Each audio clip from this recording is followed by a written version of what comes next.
August 6. త్రోవను పోవువారలారా, మీకు చింతలేదా?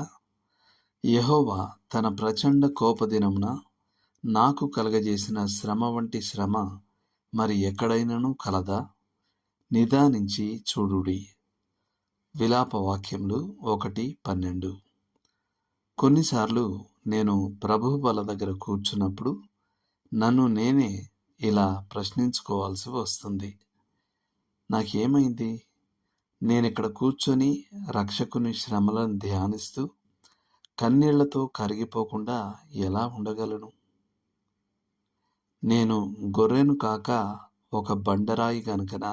ఓ క్రీస్తు, నీ శిలువ క్రింద నిలబడి నీ రక్తము చుక్క చుక్కగా నెమ్మదిగా కారుటను లెక్కించుచు ఏడవకుండా ఉండగలనా?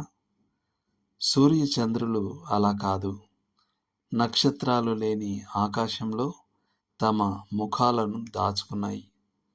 మధ్యాహ్నమందే కారు చీకటి యొక్క మహాభయానకము. కేవలం నేను మాత్రమే అలా లేను. అయినా నన్ను విడిచిపెట్టక నీ గొర్రెను వెదకుము. ఓ మందకు నిజమైన కాపరి, మోషే కంటే గొప్పవాడా, మరొక్కసారి తిరిగి చూడుము మరియు ఒక బండను కొట్టుము. క్రిస్టినా రోజెటీ.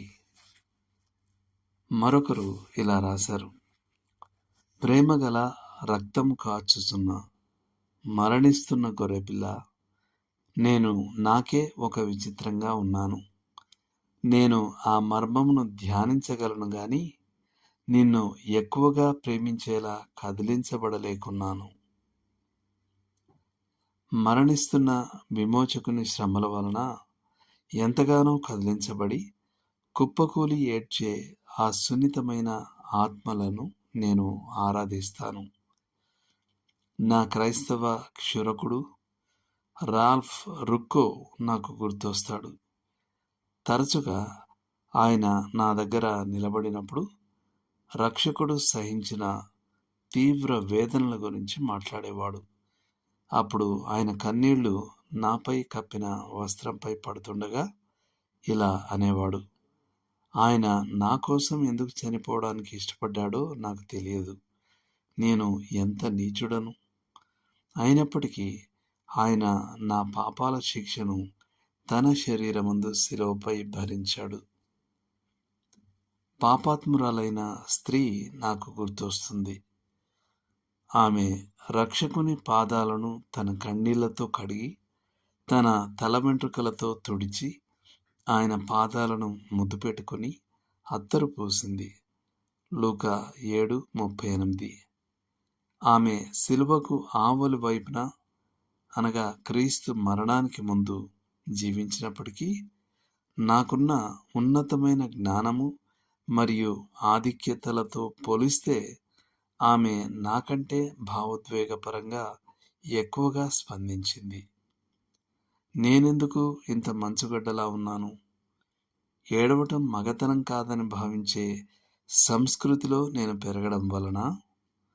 అలా అయితే ఆ సంస్కృతి నాకు తెలియకుండా ఉంటే బాగుండేది.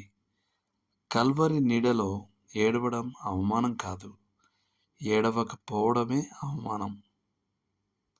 ఇర్మియా మాటలను అరువు తెచ్చుకొని నేను ఇకపై ఇలా ప్రార్థించాలి: నా తల జలమయంగాను నా కన్ను కన్నీళ్ల ఊటగాను ఉండునుగాక. అప్పుడు నేను దివారాత్రులు ఏడ్చుదును. ఇర్మియా 9:1. నా పాపాలు పాపరహితుడైన రక్షకుని పైకి తెచ్చిన శ్రమలు మరియు మరణం గురించి నేను ఏడవాలి.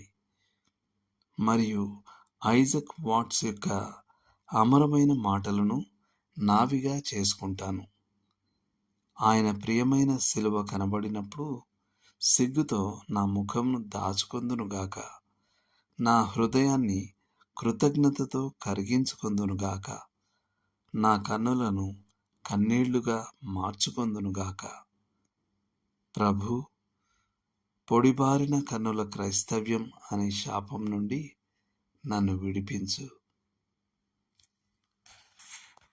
దేవుడు మిమ్మల్ని దీవించును గాక.